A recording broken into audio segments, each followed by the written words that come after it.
Greetings, friends and neighbors, and welcome to Season 2 of the Community Solutions Podcast.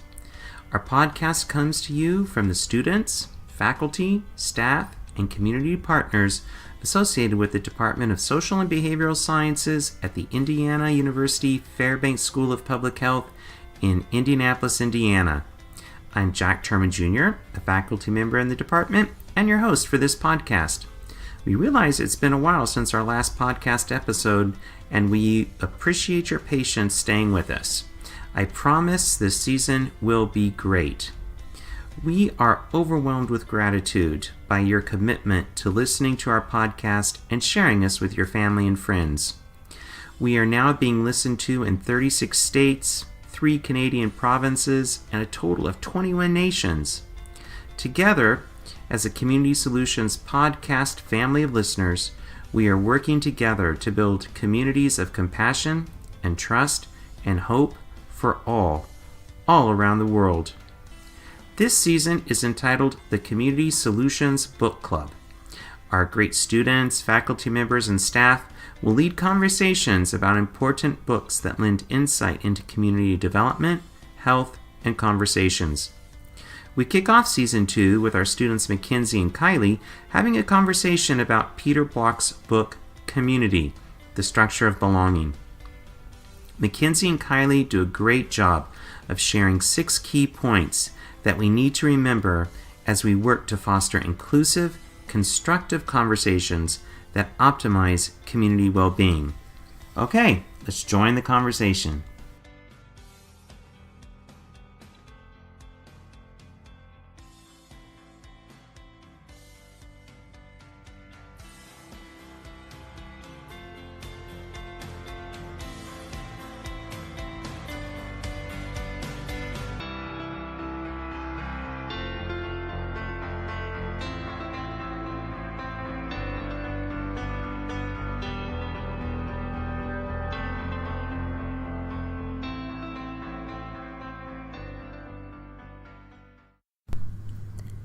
Hi, my name is Kylie. And I'm Kinsey. Today we are going to dive into the concepts of community, conversation, and relationships. So Kenzie, let me ask you a few questions that I think I already know the answer to. Have you ever been out with friends and everyone is glued to their phones? Yes, literally all the time. Or how about at work, during a meeting, or when you're in class? Yeah, I'm in meetings all the time where people have their laptops open or their phones right next to them, and you never really know if they're paying attention or just scrolling through Facebook and sending emails. It's really frustrating and distracting. But I'm definitely guilty of doing that as well. I figured that's what you might say. That's exactly what I've experienced as well. And you're not alone. I've absolutely been guilty of doing this. I've gone home after spending time with family or friends, or walked out of a meeting or class and realized that I was just on autopilot. I wasn't paying attention or really digesting anything that was happening. Unfortunately, I think this has just been normalized, and because of that, I really don't think twice about it. But there's definitely a lack of connectedness in all these experiences we've talked about. So how do we change this? How do we create a new normal? With the help of Peter Block and his book, Community, The Structure of Belonging, we will walk through how to reframe these experiences, change the conversation, and foster connectedness and belonging. For those of you unfamiliar with Peter Block and his work, he is a citizen of Cincinnati, Ohio, and has authored several books about the power of community. Though all of Peter's books are great, today we'll just be focusing on Community, the Structure of Belonging. There's so much great information and advice about how to bring community together through reframing conversations in this book. I hope we can do it justice today. Right off the bat, Peter sets the tone for his book, saying, "The essential challenge is to transform the isolation and self-interest within our communities into connectedness and caring for the whole. The key," he states, "is to identify how this transformation occurs." So with that goal in mind, and keeping Peter and his book at the center of our conversation, we're going to walk through how we can change the conversation in 6 steps. Peter stresses that in order to change the conversation, we must shake off our old habits of conversations that he calls just talk. Peter says just talk conversations can help us get connected or increase our understanding of who we are, but we endure them mostly out of habit. For they are so ingrained in the social convention of our culture that if we didn't have them, we would miss them. They do not, however, contribute to transformation. I definitely understood this idea of just talk conversation. It's a trap I fall into all of the time, both professionally and personally. I have go-to questions, phrases, or topics of conversation. I think this is a huge trap to fall into when we feel like we need to act or speak a certain way. We put ourselves into a box of sorts. We force ourselves to stay in the lines and avoid certain topics or truly expressing our thoughts and opinions. I know what you mean. I do that too, even though I know it's not really a meaningful conversation. It's just talk. But to move away from just talk, Peter invites us to engage instead in 6 conversations that allow us to dig deeper within ourselves in order to connect with those around us. These conversations are invitation, possibility, ownership, dissent, commitment, and gifts. Breaking our old habits seems especially important right now. Regardless of where you fall on the political spectrum, your personal values, beliefs, etc., I think most would agree that our country and communities are experiencing a sense of brokenness and divisiveness. Peter points to a fear and fault as a major source of fragmentation in our communities.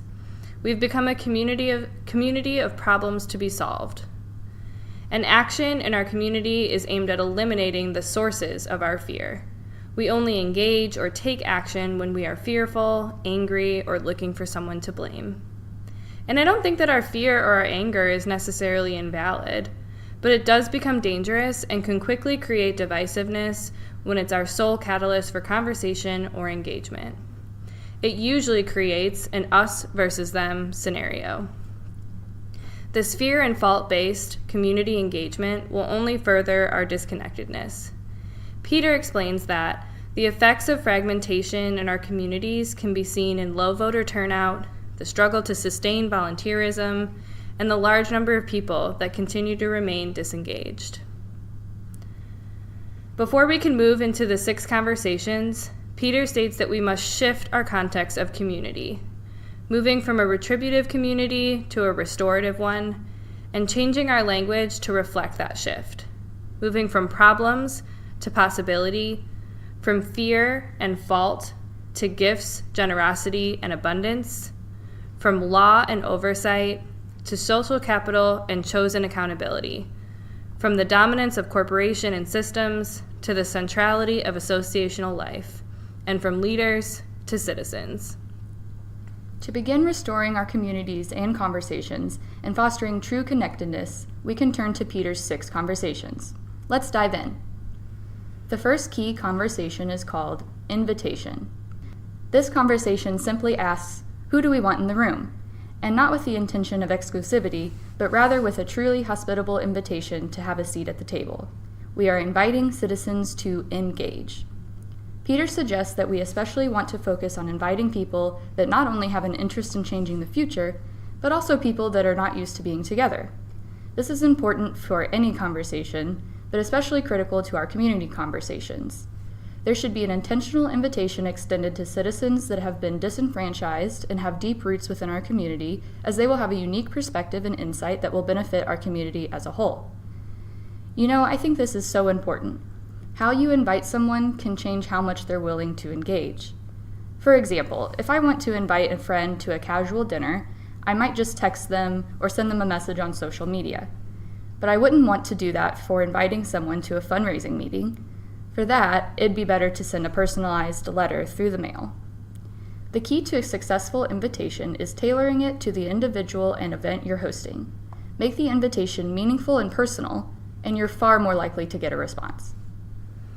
Another reason I think invitations should be intentionally tailored relates a bit to that fear piece we talked about earlier, that fear of the stranger. If we aren't used to engaging or dialoguing with those in our community, we may be skeptical or dismissive of invitations to conversations. Here we're going to take a few minutes to hear from Peter himself about the importance of inviting others, especially strangers, into community building, into conversation, and into the creation of a new future. This clip is from a webinar hosted by Weaving Influence back in July of 2018, featuring Peter shortly after the release of the second edition of his book, Community, The Structure of Belonging. We apologize that the sound quality may not be the best. If needed, you may need to turn up your volume to hear Peter a little better. Let's take a listen. And so the protocol for a small group community, small group transformation is be with people you know the least. Sit less than 9 inches away, and if you're from a culture where that's too close, then sit 9.5 inches. Because without that engagement, community and real change can't happen. It can't happen. And there's too much suffering. And then another protocol that's even more radical is don't be helpful to each other. If the book's anything, it's a cry out against help, against charity, against philanthropy, against the idea that I know and you don't. In addition to Peter's point about sitting with strangers when collaborating, I think it's such an interesting concept that you don't want to be helpful. Just like he said, helping someone is saying that you know better than they do. Instead, we should be listening to others with curiosity and understanding. We'll come back to this thought later in the podcast when we talk about the conversation called dissent. The next conversation we'll talk about is possibility. Possibility is not problem solving. Peter explains the difference between possibility and problem solving by comparing the past and the future. Problem solving tries to make improvements on the past and stifles our imagination and creativity. It shifts our focus away from what is possible and can be a dangerous and slippery slope into what's the problem, who created it, and who's to blame. Possibility leans into the future. It means it imagines what could be. It's what we have not yet created. It declares what we have the possibility to create together. Okay, so to be completely honest, this one was pretty difficult for me to understand.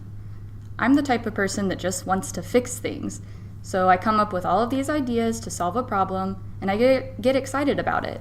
But now I'm being told not to do that. Can you help me out a little here? Sure. I agree. This was a hard concept for me to grasp. However, I don't think that Peter is suggesting that we can't use our past experiences and knowledge and insight that we gain from those experiences in our conversations.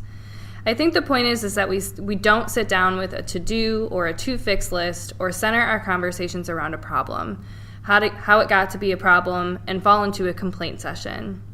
I think this is our call to dream big and imagine the world that we want to create. Kind of like, this is what we want to create, here it is. Now let's move backwards and talk about how we can get there together. Does that make sense? Oh, okay. Yeah, that makes way more sense. I think it's still definitely a challenging thing to do, but I do see the benefit of not having meetings set strictly to problem solve, since those can so easily turn into complaining or getting angry. Thanks for clarifying that. Let's move on to the third conversation, ownership. Ownership is all about being honest with yourself and your community and what you're working for. You must ask yourself point blank, am I part of the problem? Have I added fuel to this fire? Maybe you have, maybe you haven't. Either way, ownership is about asking yourself, and other citizens, what you're creating in the world. Do your actions match your vision? The famous quote, "Be the change you want to see in the world," is applicable here. It's easy to get into a cycle of blame, but it's important to note that the difference between ownership and blame is acknowledging our guilt and taking action to do something about it. This ownership piece also hits heavily on accountability and choice. People have to decide for themselves if they want to be part of a different future. This absolutely has to be an individual's decision and not a coerced one. Next, we move into dissent. Dissent is disagreement among people at the table, and we want it there. It allows people to say no and voice their doubts and reservations without having to justify them or move on to problem solving. When dissent happens, and it will happen, just listen. Don't solve it, defend against it, or explain anything. Learn to listen to others and accept their opinion. Get interested in their opinion. Dissent is a great opportunity to welcome diversity to the table and learn more about the passions, values, and beliefs of others. This is another one that's a little challenging for me. If someone isn't on board with the program, it's my instinct to give them more education and information about why the issue is important. This kind of feeds into my fixer personality. I just want everyone on the same page and in agreement. But sometimes you just have to agree to disagree. One hard lesson I've learned related to dissent is that you have to learn how to communicate your passion. Not everyone is going to be passionate about the same things you are, and that's okay. You have to accept it, listen to their reasoning why, and learn what their passions are. Perhaps they would be better utilized in a different area. Or perhaps there's been a miscommunication that's causing a lot of tension and dissent. But by listening to the other person, we can better begin to understand each other. There's a great quote in the book that touches on the uncomfortableness of dissent, especially in America. Peter says dissent is considered disloyalty or negativism, or not being a team player, or not being a good citizen. American, love it or leave it. You are either with us or against us. This is a corruption of hospitality and friendship. Hospitality is the welcoming of strangers, but also the strange ideas and beliefs that they bring with them. As he notes here and again in the webinar, Peter underscores the importance of sitting with, engaging with, and listening to strangers as we seek to build community. And this is something that we may have to get used to. It takes practice, it takes patience, and it takes passion to working toward a common goal. We sit back and we ask, why? We ask, can you expand on why you feel that way or what brought you to that decision? We might be surprised by their answers. Now we move into commitment. These are the promises made to others with no expectation of anything in return. And this is about action, not just lip service. The most important commitments are the ones that we make to peers and other citizens. It's okay to say that you can't promise anything at this time. This does not cost you your seat at the table, but not honoring your commitments does. In basic terms, don't make promises you can't keep. And the important part here is that you don't have to promise or commit to doing anything at any given time. Your presence or your seat at the table and in the conversation is enough. However, if you do commit to doing something, it's critical that you follow through. Yeah, this one's pretty black and white for me. Commit or don't. It's your choice. I think Yoda said it best. Do or do not. There is no try. The next and final conversation is all about gifts.